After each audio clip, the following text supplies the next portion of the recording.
So far, I've earned up to $60,000. So through this, and even recently, I don't want to talk about the past years. So like this year, since December 2023 to this month. So just a single company, a single Switzerland company has paid me over 3 million naira. Wow, that's So through this interesting. bug bounty hunting, just a single company. And So guys, welcome to SE CYBERSAFE. So in today's video, we'll be looking at a very interesting topic, which is how to get started in bug bounty. I know there are so many beginners in cybersecurity that don't know what bug bounty is, but this is an avenue for you to make money without getting maybe an actual job or a 9 to 5. You could make money in different ways. So I'm with a practitioner or someone that is in this role and is here to share with us his experience and how he could typically get into that cybersecurity pathway, how you could make money, how you could, just enjoy this interview and yeah, let me know what you think in the comment section. All right, so here with me is Koi. So in case his name is Koi Emerald, or it goes by Koi Emerald. And so I'll just allow him to do a brief introduction of himself. So Koi, welcome. Can you tell us a bit about yourself and how you got into bug bounty? I mean, bug bounty and VAPT, because I think you do both. So, VAPT is vulnerability assessment and penetration testing. I know you might have more strong suits in one, but I mean, you do both. So, can you tell us your background? Where did you start from? Did you do history or something? Just go ahead. so my name is Oyetunde Yunus. So that's my native name, but globally, cyberly known as Koi Emerald. So I've been an ethical hacking trainer for the past 10 years ago. So I've been doing ethical hacking. So this ethical hacking, just like we all know, it is just one of the numerous things under the domain of cybersecurity. So and since I've started this ethical hacking, so I also started the bug bounty hunting, which is also one important areas in the field of ethical hacking. So I started it like maybe 8 to 9 years ago, almost the same time that I started the ethical hacking. I started the bug bounty early too. That's interesting. So, did you do what was your undergraduate like, or is it what was that like? Do you have to go? Did you go through any formal? Like I know some people that are into cybersecurity now. Some did maybe some did HND in something, some did BS in something, maybe history, maybe biology, maybe even computer science. So, what was your background like before even getting to cybersecurity or before starting to do cybersecurity? That was interesting. Actually, I learned hacking by doing it. So I have never attended any institution. So aside of going to secondary school, so it was after I graduated at secondary school. So I hacking or the cybersecurity itself is a personal discovery for me. I've been doing it even before realizing what actually it is. So, and the reason why, or what actually inspired me to start this bug bounty hunting is of course, since I've realized myself that, oh, I couldn't attend or proceed in institution, going to school. So, and I also need money or to find the ends meet, so to survive. So, just like I've said somewhere before, it's been long I've said this, that it is Atije Atimu. So that's how Yoruba say it. Yeah. That's actually inspired me to begin this bug bounty hunting. So I've never attended any computer science class before to learn this. Yeah, that's really amazing because most people think you must, because people keep asking me, people that are trying to get into cybersecurity, those that just finished secondary school, they come to ask me, do I need to study computer science, or do I need to like go into do I need to study cybersecurity as an undergraduate program? And I tell them, well, if you can find cybersecurity as an undergraduate program is fine. If you can find computer science is also fine, because then you're going more broad. But I think the most important thing is right now there are lots of resources out there that will really help you and polish you even more than what you would receive in any tertiary education, especially here in Nigeria. So I just tell them, you know what you want. If you already know what cybersecurity entails, then the whole tertiary institution is not. It's good, it's essential, but you need the personal drive to pick different resources from different places and then learn what you want to learn. So that's really interesting. Just to I know there are some people that are watching this that are not sure, or they don't know what bug bounty is. So can you sort of tell us the roles and responsibilities of someone into bug bounty? Like, what do you typically do if you say you're in bug bounty? What are the things you do? Okay, thank you. The bug bounty hunting, so it is just one out of the numerous things that an ethical hacker can do. So, and it is one of the cheapest and easiest way to engage or to get started in ethical hacking, because a lot of people want to make money and so many people who don't want to engage in illegal activities. So this bug bounty hunting is a legal and approved method of hacking, whether it is websites or applications or anything hosted on the internet. So it is a legal means of doing it. So, and in return, the organization or the vendor of the affected products are willing to reward. So that is, if you are able to identify any security loopholes in any of their digital assets, whether it is websites or applications, many organizations are willing to reward. So either in cash or by giving recognition, that is the Hall of Fame. So for doing it. So the responsibility of an ethical of a bug bounty hunter is just to identify the loopholes. So for whoever has what it takes to break the any of the security, to break the security of anything hosted online. So instead of abusing that, so you can responsibly report such discovery or such vulnerability to the concerned or the affected products, and to in return they are willing to give money in exchange for that. So yeah, that is interesting. You talked about they are willing to pay money. So it's really an interesting topic. So we'll get to that point. But before we get there, now you've given us an idea of what bug bounty is. So basically there are lots of vulnerabilities on different platforms, different applications, web applications, different servers, even sometimes, even without the skills of bug bounty or skills of ethical hacking. I know how many times one of my students will see a website that has some issues, but you don't know what to do. You don't know what dangers that stuff will pose.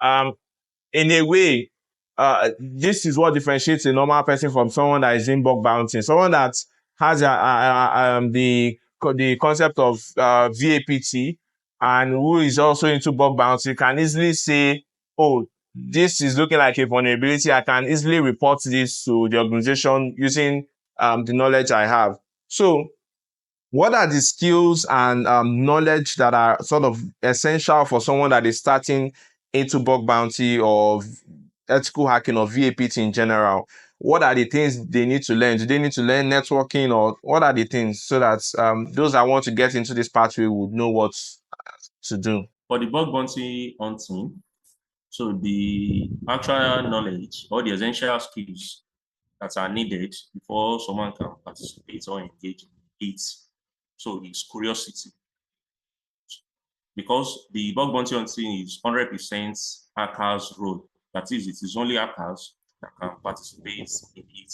So when we call someone a hacker, so being a cybersecurity professional and being a hacker are two different things. Someone can be practicing cybersecurity and not even focusing on how to the security concept of whether it is web applications, although it is advisable or recommended for almost everybody to also learn about the hacking itself. So for anyone who wants to engage in bug bounty hunting, such Okay. person has to know about how to break things. So the curiosity and what makes a hacker is not even the tools or the OS Just like I always say, especially through on my Twitter page, that the OS or the operating system someone may be using doesn't or won't define the productivity of that person. So it is mindset and creativity. So that because there are a lot of logical issues Okay. that companies are willing to pay for, even because it is not always all the time they pay for technical issues. There are some behaviors or there are some vulnerability that will Okay. be to them, they will consider it as acceptable issues since it may have less impact on their uh, products.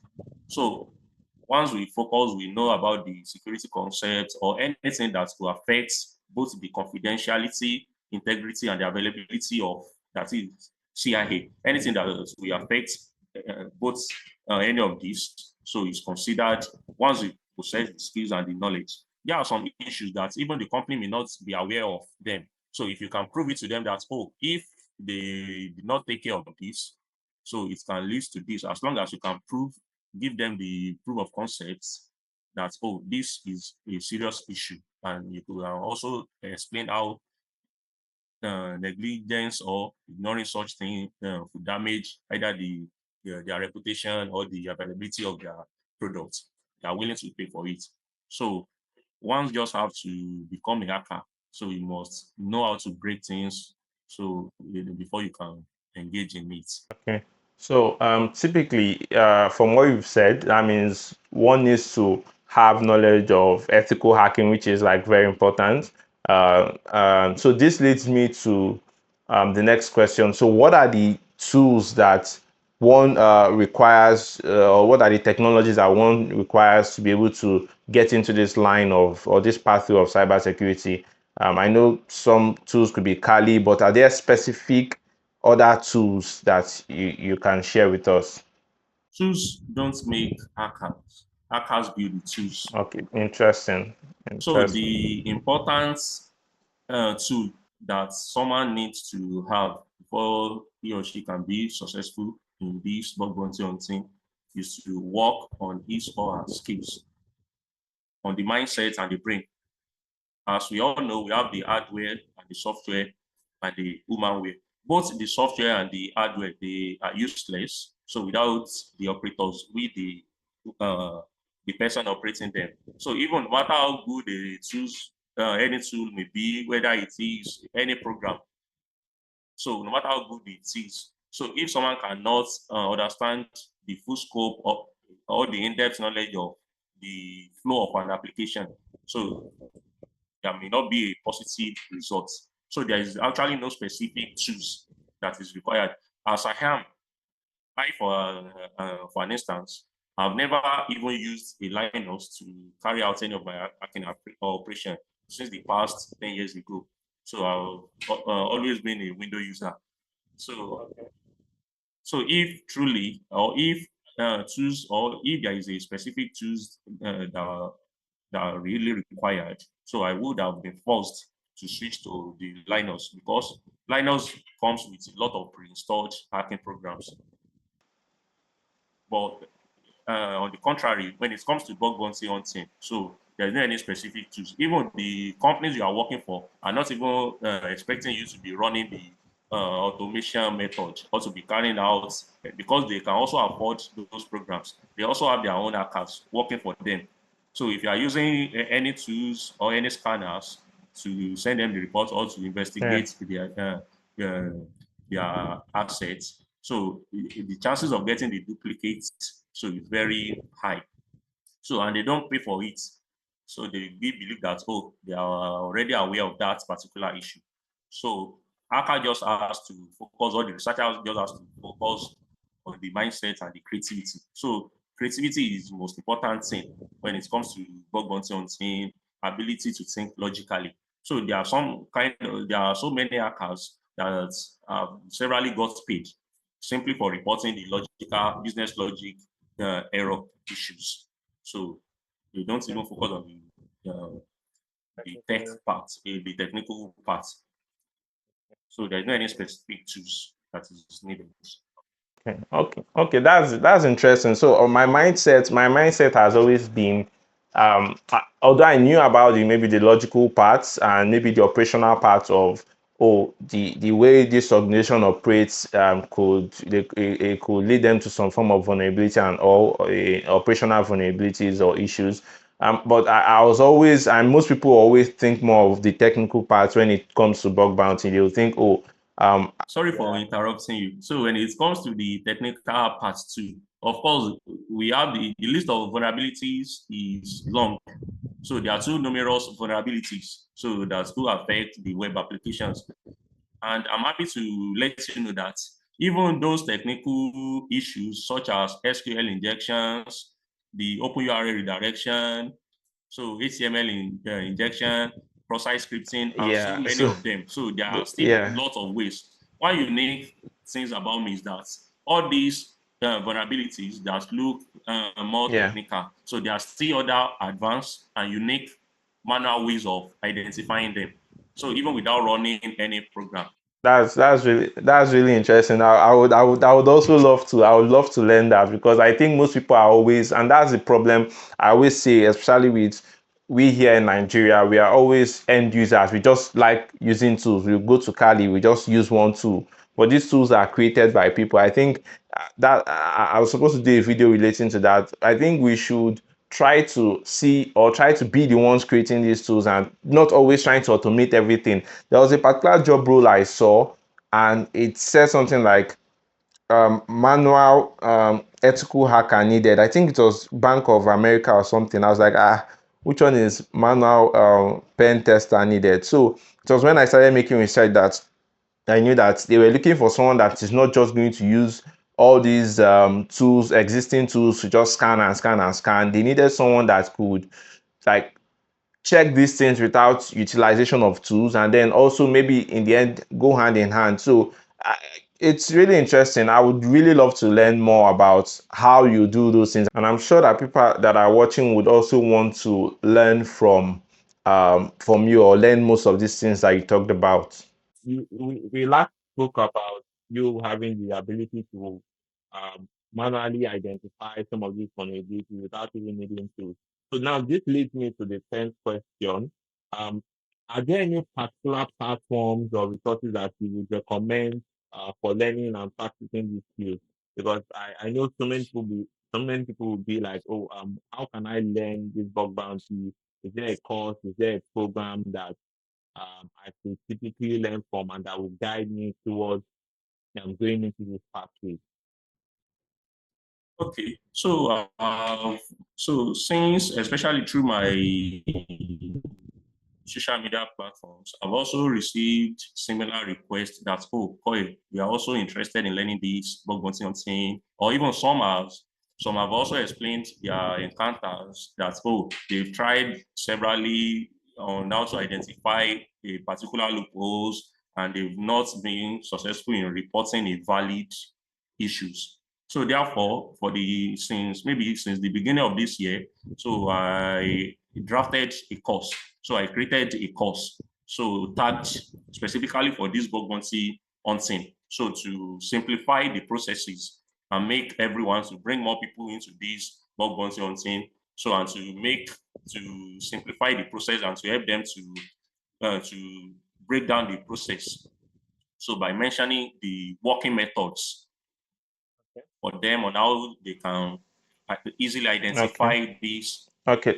any of the vulnerabilities, even without having a prior knowledge of hacking or with zero coding skills. So I have a course Okay. So so on that. I assume it's a paid course. So what is the cost, and how can you subsidize it for, I mean, those that are watching us and those that are actually interested in subscribing to this course? Because yeah, I've seen the course and I know it's a very useful course. I was even surprised and the things I heard and the things that I've seen. So how can you subsidize it, or what's the cost, and what's it like, so that those that are interested would be able to subscribe to it? The original cost of the bug bounty of this course so has been $100 for the first 50 people so who are interested in also subscribing or purchasing this course. So I will be giving them the discounts of $30. That is, they can pay $70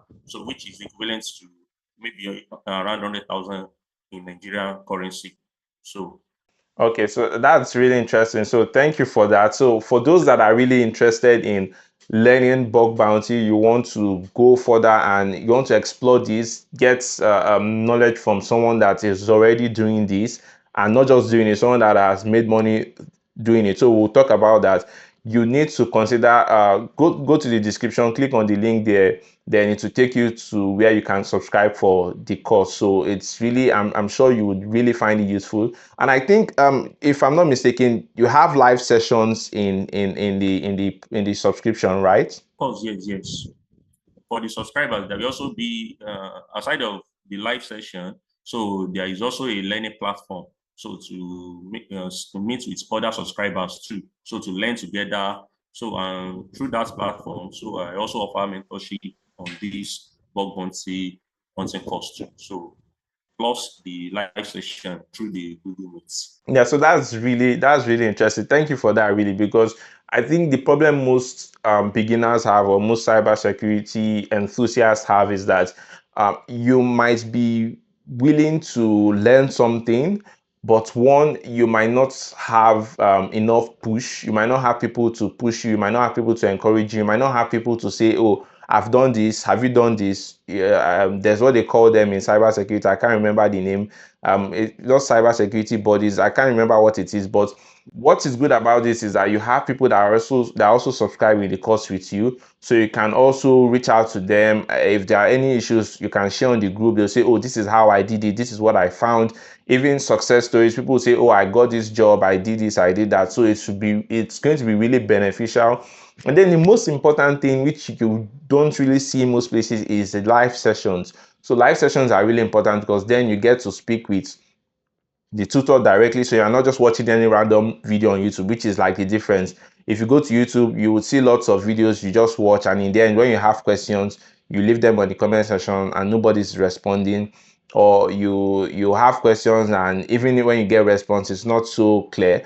But this with the live sessions, you can always ask the tutor even in the class and outside the class and say, "Oh, I have these issues," or "I have this experience," and then it's really going to, the live session just makes this really useful. So like I said, for the first 50 people to click on the link and then go ahead to subscribe for this particular course, you get to pay the subsidized rate of 100,000 in naira, and also around 70 to 80 dollars in dollars for those that are outside of Nigeria. So really you should really jump on this if you are interested in getting to the part of or going through the part of a bug bounty hunter. So I just want to still talking about this now. Can you share with us how much someone could realistically make from bug bounty and VAPT? Because for those that don't know, people make money, or people have jobs such as bug bounty. That's what they typically do, and people make money from platforms like Apple and bigger companies, even smaller companies. So it's not always bigger companies, but people make a lot of money. So can you share with us like how much someone could realistically make, maybe how much you've made and how much you've heard that someone has made? So can you just share that knowledge with us? So that's a nice and interesting question. So I will reference to myself. So in the past 10 years, so of doing this bug bounty hunting, so far, so I've earned up to $60,000. So through this, and even recently, I don't want to talk about the past years. So like this year, since December 2023 to this month. So just a single company, a single Switzerland company has paid me over 3 million naira. Wow, that's So through this interesting. bug bounty hunting, just a single company. And Airtel, I mean the popular Airtel network, the popular Wow. network provider Airtel, they recently paid me too. So through this bug bounty hunting. So there is actually no exact amount. Someone could make even 100 million. I'm not trying to exaggerate it. So recently, a friend of mine even earned $5,000 for just 10 minutes findings. So that was maybe 2 weeks ago now. So there is no specific amount that someone could earn even in a day.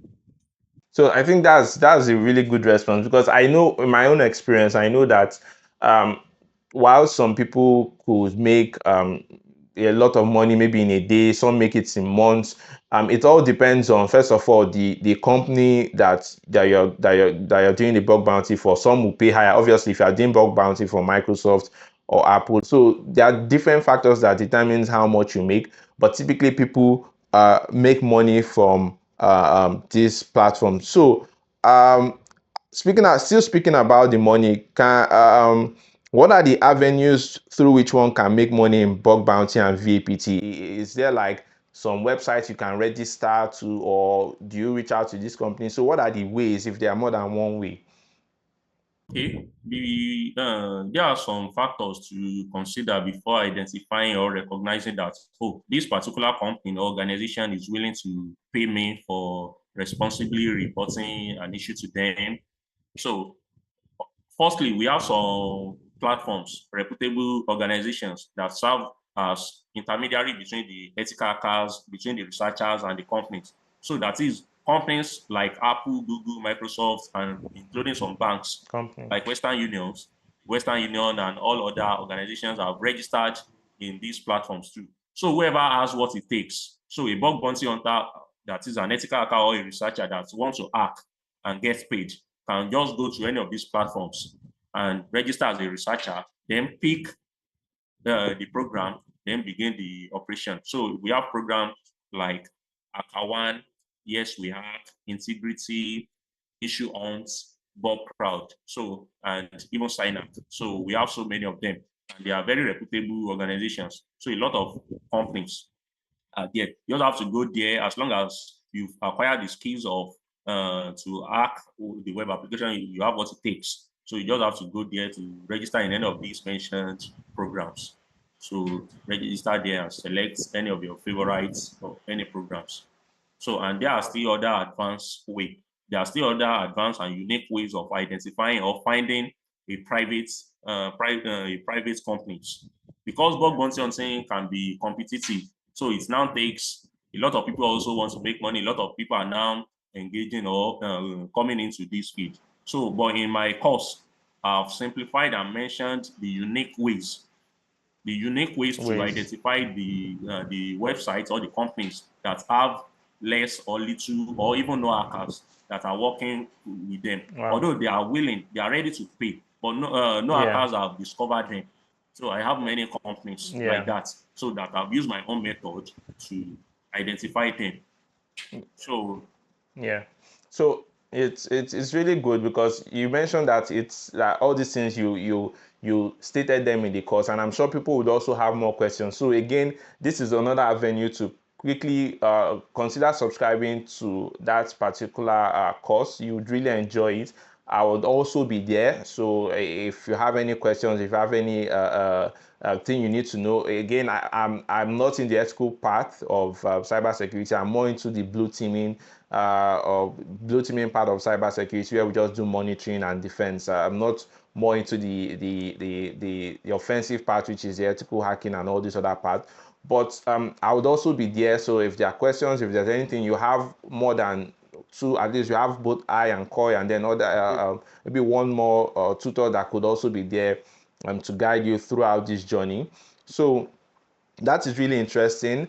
He has mentioned the platforms. So I want to ask another question, because I'm sure this is a challenge which I had. Even most people getting started into cybersecurity had the same challenge.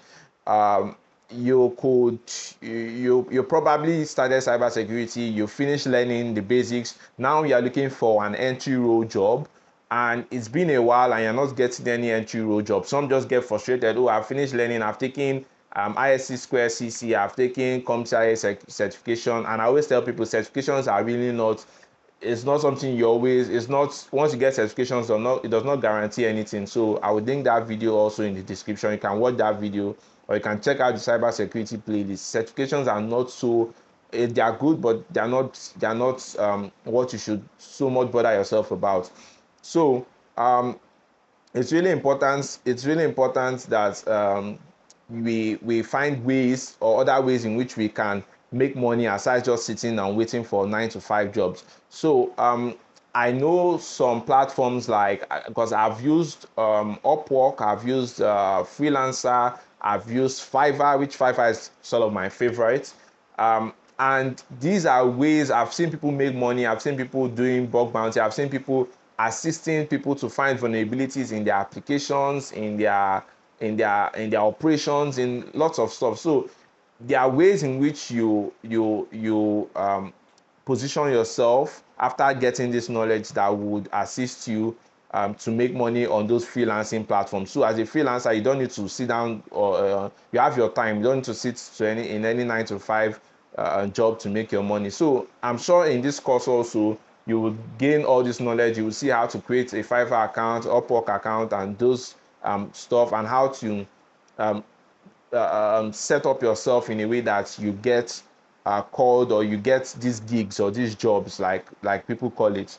So thank you for that. I'm sure some questions that some people might also have now is, what are some of the biggest challenges you faced in your bug bounty and VAPT journeys throughout your 10 years? Are there any issues?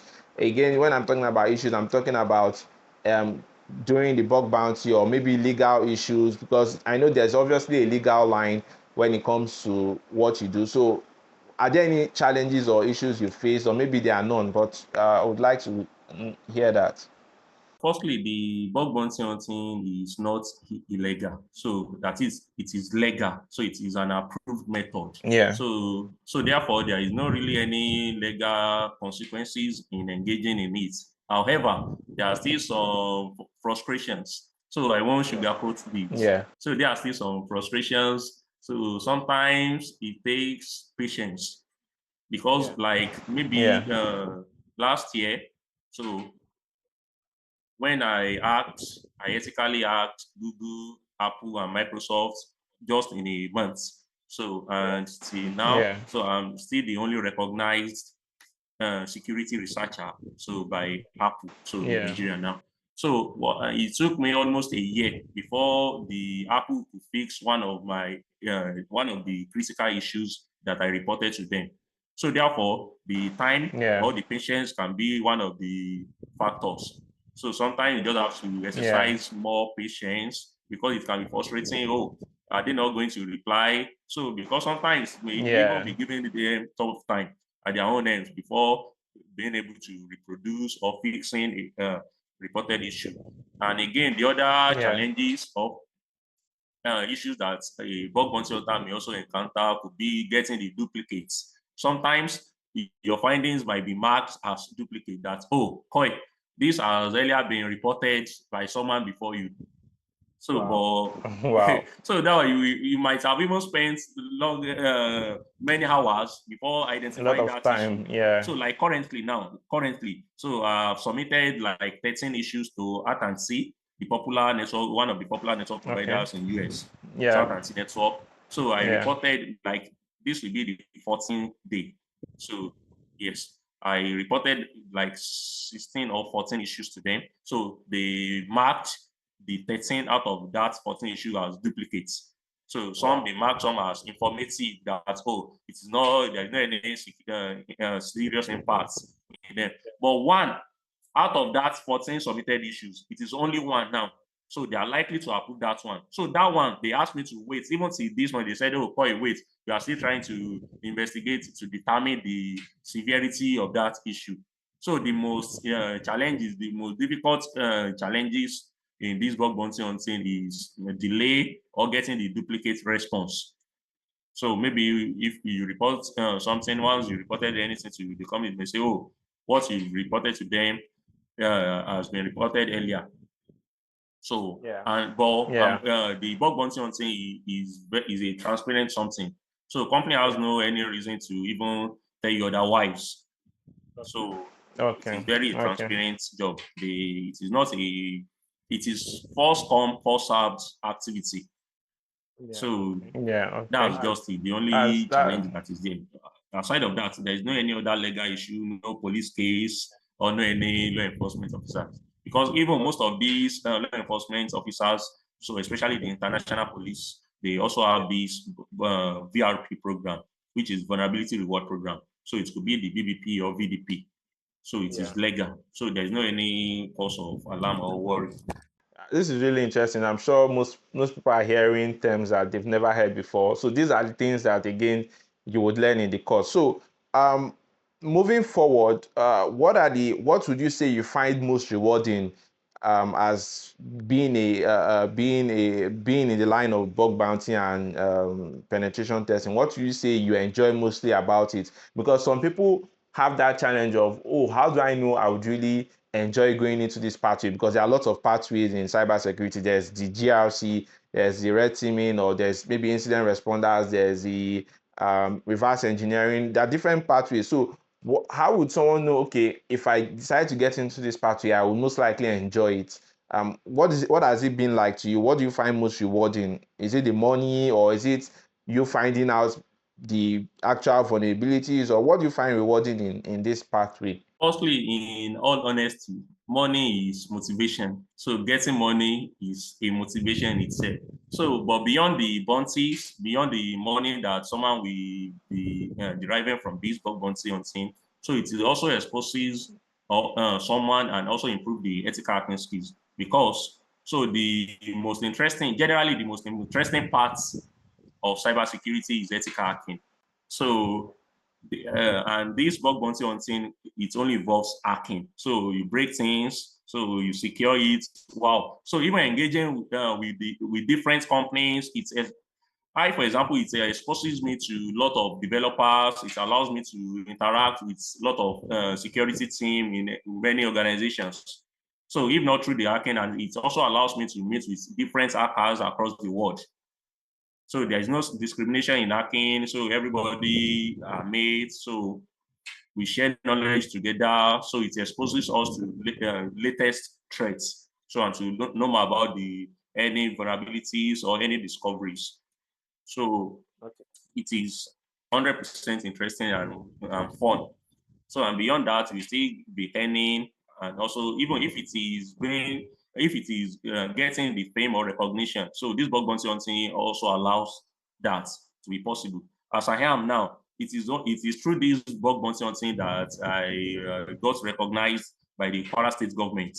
So I'm not a political person, but it was when I successfully Apple like 4 times. So only in 2024, I was able to identify issues through this bug bounty hunting, and they mentioned my name in their security page that, oh, Emerald has responsibly do this and that for them like 4 times. So, and it gave me fame. I was very happy that, oh, wow. So the whole governor of the state could mention my name and posted me on different news platform on his page. So that itself is a motivation.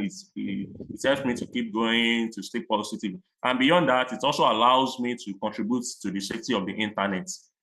So, and even instead of hunting for jobs, bug bounty hunting allows me not to even bother myself because it requires no certifications or no resume. So once you possess the skills, so it is also cheap. So being cheap, because I actually hate anything that takes money out of my pocket. So So yeah, everybody does. Me too. I don't like anything that takes money out of my pocket too. But yeah, it's except maybe when I want to learn, then obviously I don't mind. I don't mind paying to get to learn. So that's really it's good that you've said that it's really rewarding. Aside the recognition, the fame, the money you're making, you enjoying what you do. So I'm sure anybody that's listening to this would also be interested in all this that they've heard so far. So how do you continuously, because I know one has to keep learning, continuous learning, one has to keep learning, especially in this cybersecurity field.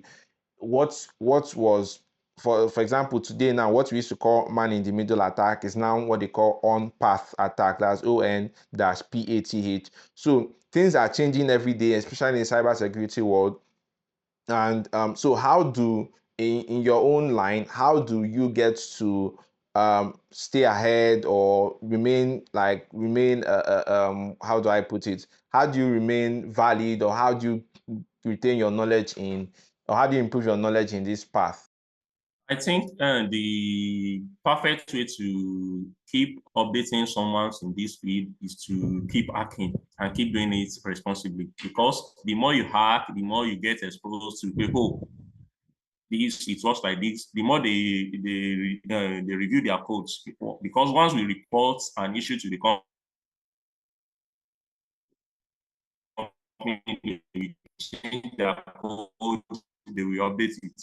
So you just have to begin the you also be exposed and be familiar with their new code. Oh, they've changed to this. So by staying up to date, by keeping research, continue research, so we make someone to keep updating and keep improving.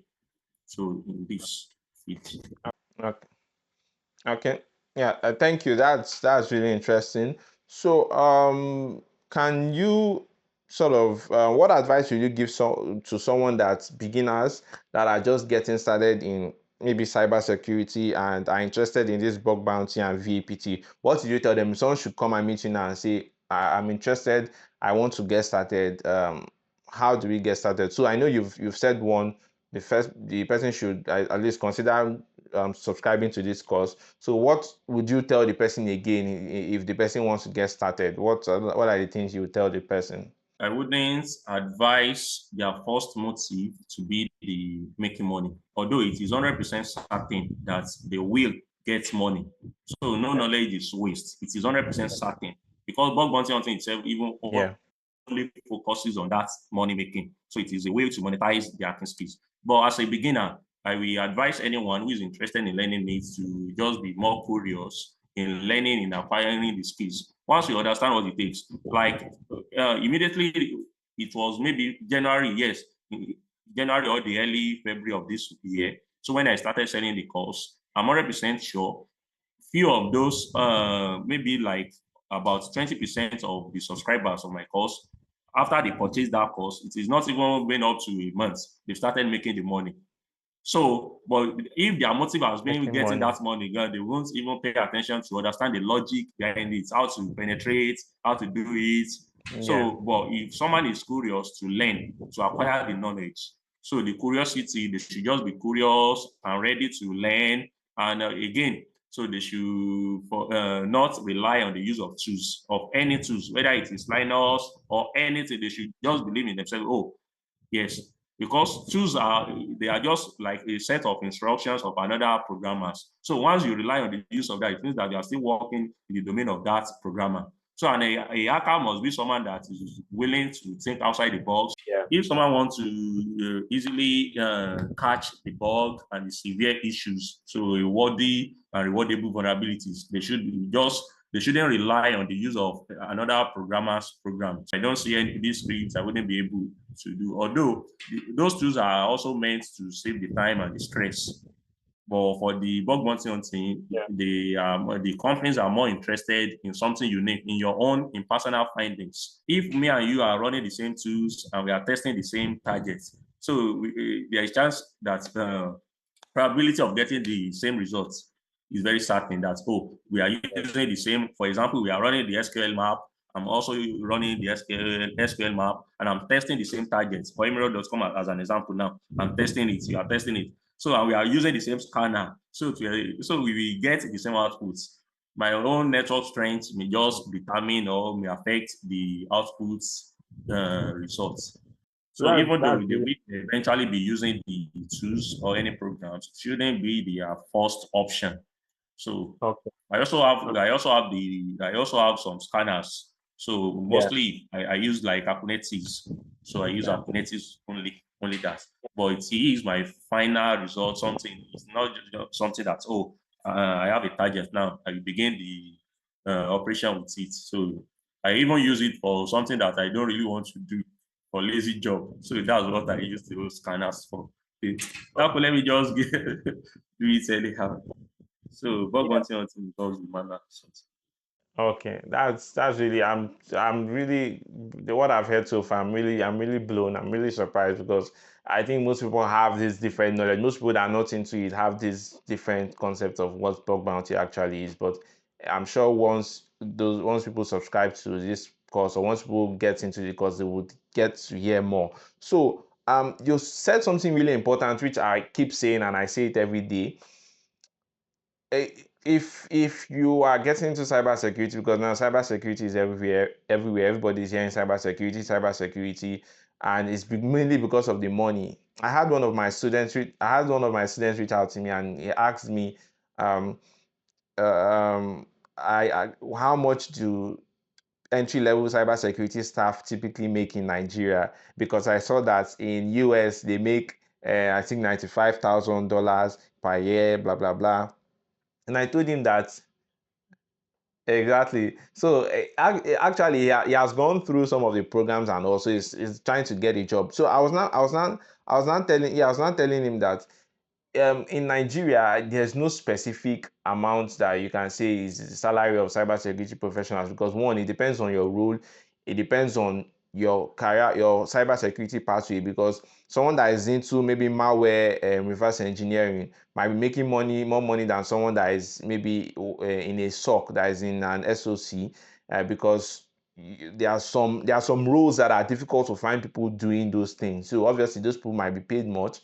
Also, what now determines, again, if you are working as a cybersecurity professional in a bank, is different from working as a cybersecurity professional in a maybe consulting firm, because obviously the banks have money, so they get to pay well.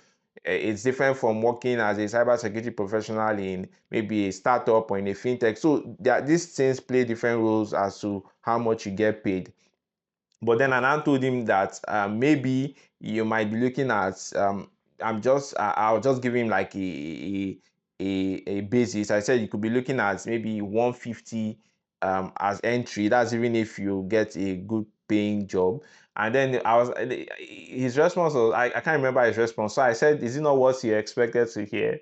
And he said no, that he thought it to be higher and all. So I understood his point of view, but I always tell people that when trying to get into any role in cybersecurity at all, money should not be your main motivation or your first motivation, because you could get disappointed when you do something. I think they'll pay you 500,000. You might end up paying less. If maybe you do bug bounty and you are seeing payments of maybe they tell you for this thing is $10, $20, blah blah blah, and you'll be like, I thought I'll get 1,000 at once, $1,000 at once. So you will just get frustrated, because what you are looking for at that point is money, money, money, and not to, first of all, create value or just get something and improve. So money is good, but obviously, if that is your main motivation to getting started into cybersecurity and even bug bounty as a pathway, then it's person might struggle in the end. So that was really good. Now, just to further, as we conclude, for those that are still watching, please consider subscribing to my channel, and I will also leave Koi's social media handles on the screen, so that you can subscribe to his Twitter and his other social media accounts. But also, don't forget to like this video and share, subscribe, because again, we do videos relating to cybersecurity, career, tech, and online safety in general. So consider subscribing. And so, just to why, as we round off, can you sort of discuss some real world applications or impacts of bug bounty hunting and VAPT? Like, how has it improved cybersecurity of maybe organizations or people in general? Both the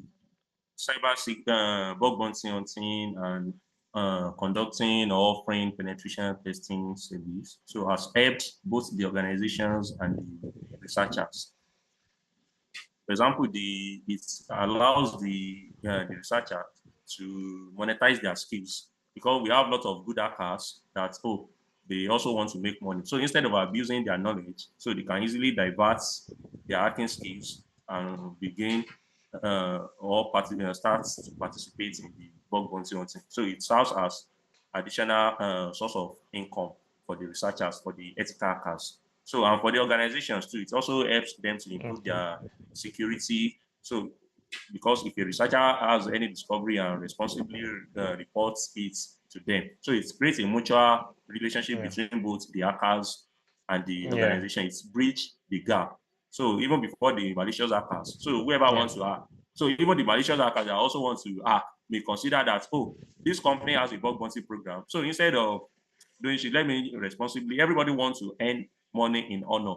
So if I report an issue or a discovery to you, and you promise that, oh, you are willing to give me money. So of what use will I be masking my identity, or sorry, just report it to you? So, and it is also if not for the bug bounty hunting or the ethical hacking generally. So I wouldn't be talking about hacking publicly, because so the ethical hacking, the bug bounty hunting has reformed the whole image of the hacking. So even from where I came from, I mean, in my hometown, many people see me hacker, as if they are fraudsters or cyber criminals. But by participating in the bug bounty hunting, responsibly disclosing security vulnerabilities to the company, so and by getting the good feedbacks from them, so it also changed people's mindset that, oh, so is there anything ethical in hacking? So it is through this bug bounty that they know, oh, so I can hack and get paid. So it exposes them to many things too. So and for it helps everyone to play his or her own part. Both the organizations that are commending and rewarding the researchers, and the researchers that are reporting the issues, we are all contributing to the safety of the internet. So everybody is playing his or her own parts. So in protecting the digital assets. For those that are watching, if you're a beginner and you just let me know where you currently are in terms of cybersecurity. Are you part of those that are trying to get into, maybe you just finished secondary school and you've been hearing cybersecurity and you want to get started? Let me know in the comment section. Or if you are someone that has already gotten some knowledge, maybe you've taken some paid courses or you've taken some stuff in cybersecurity, if you've even gotten maybe the certified in cybersecurity certification, like the basic certification, or you have some experience in cybersecurity, let me know where you currently are, and if you have any challenges, you can leave them in the comment sections. Any questions, we'll be there to answer those questions for you, because it's really important you get answers to your questions. So just the final question before we wrap up, more like our closing thoughts. What final piece of advice would you give to our viewers that want to subscribe to the course? Can you outline like some of the things that they expect to see in the course? Firstly, just like I said earlier, this my ultimate bug bounty hunting course, so is A to Z ABC method. So that is, I have simplified the processes. So I explained, and I also covered different unique methods to manually hack or identify vulnerabilities in both websites and applications. And also, it also consists different ways of finding the unique platforms that have fewer hackers targeting them. So, and it also involves my live demonstrations of hacking. So how I've hacked, I also included different companies that I've worked for, so with resolved methods. So like how I used Google to bypass two-factor authentication. So many amazing things. So it is just a simple method. So and it is for even for those who have no prior hacking experience, because a lot of people's concerns are, oh, I'm not a coder, so I don't want to write code. So you don't even, most of the methods that I mentioned or discussed in the course requires zero coding skills. So that is, even if you have no coding knowledge or ideas, you can of course get it and start rewarding, identifying or hacking responsibly. So that's really important. I think it escaped my mind. So the aspect of, I'm sure people had this question, even some people must have already typed it in the comment section, that do I need to have knowledge of coding, which is like the question you get to hear in most beginners or most people ask when it comes to some roles in cybersecurity. So again, all these questions will be answered. I'm sure you would not want to, like I said, it's not so compulsory, but obviously, like I said, it's always good to have knowledge of reading a code, but not necessarily how to code. But when you see something, you say, okay, this is what this code is most likely doing, but you might not necessarily have the ability to write. So again, Explained, I'll break down everything. So okay, I demonstrated how to analyze the codes, you almost can everything. you can see. So it's a very packed course. Yeah, I recall that it's a very packed course. So thank you all for watching. Again, don't forget to leave a like and subscribe. You can share this video to your cybersecurity buddies or people that you're learning with, and I'm sure they will also find it useful. Please subscribe. Then also go to Core Emerald social media platforms that you would see on your screen. Follow him and subscribe to him. Then if you have any questions, you can ask in the comment section and I'll direct you or give you a response to best help you. So thank you. I will see you in my next video. Bye, guys.